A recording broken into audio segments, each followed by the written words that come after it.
Hi, I'm Felipa, and today is day 147. On January 25th, I start with Psalm 107. So, in this psalm, there's a celebration of the return from exile. Basically, this psalm once again kind of recaps the last couple of them, which talked about how the people of God, the Israelites, how they were wandering through the wilderness, how they ended up making it into the promised land, how their soul, it says here, their soul fainted in them. I like that. That's, like a loss of hope. How when they asked God for help, He always delivered them out of their distress. In verse 9, it says, "For He satisfieth the longing soul and filleth the hungry soul with goodness." So almost saying like, you don't really need to do too many other things in life if your soul is craving something, because He will satisfy it if you follow in God's path. And if you're hungry, right? So we're thinking about like physical food, but He will fill your soul, which is hungry, with goodness. So that's, just talking about how our soul longs for things. And at the bottom here, once again, saying that God helps those that seek Him. And in verse 20, He sent His word and healed them and delivered them from their destructions. So, sometimes we're not seeing physical things happen in our world that resolve our situation. Like, it doesn't happen maybe like magic in the instant moment, but He speaks to us and He sends us some sort of clarity or support, some sort of insight and strength that then helps us deal with our situation.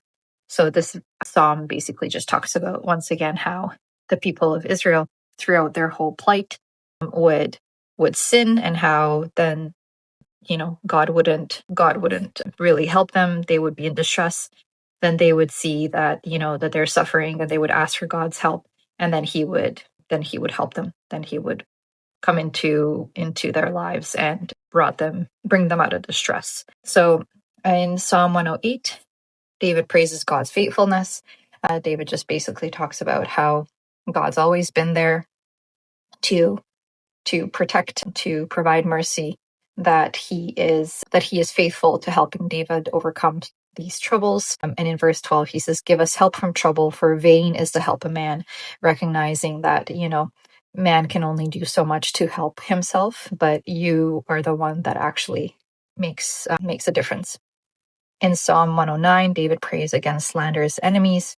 David once again talks about how the wicked and other people that he thought he could trust are coming after him.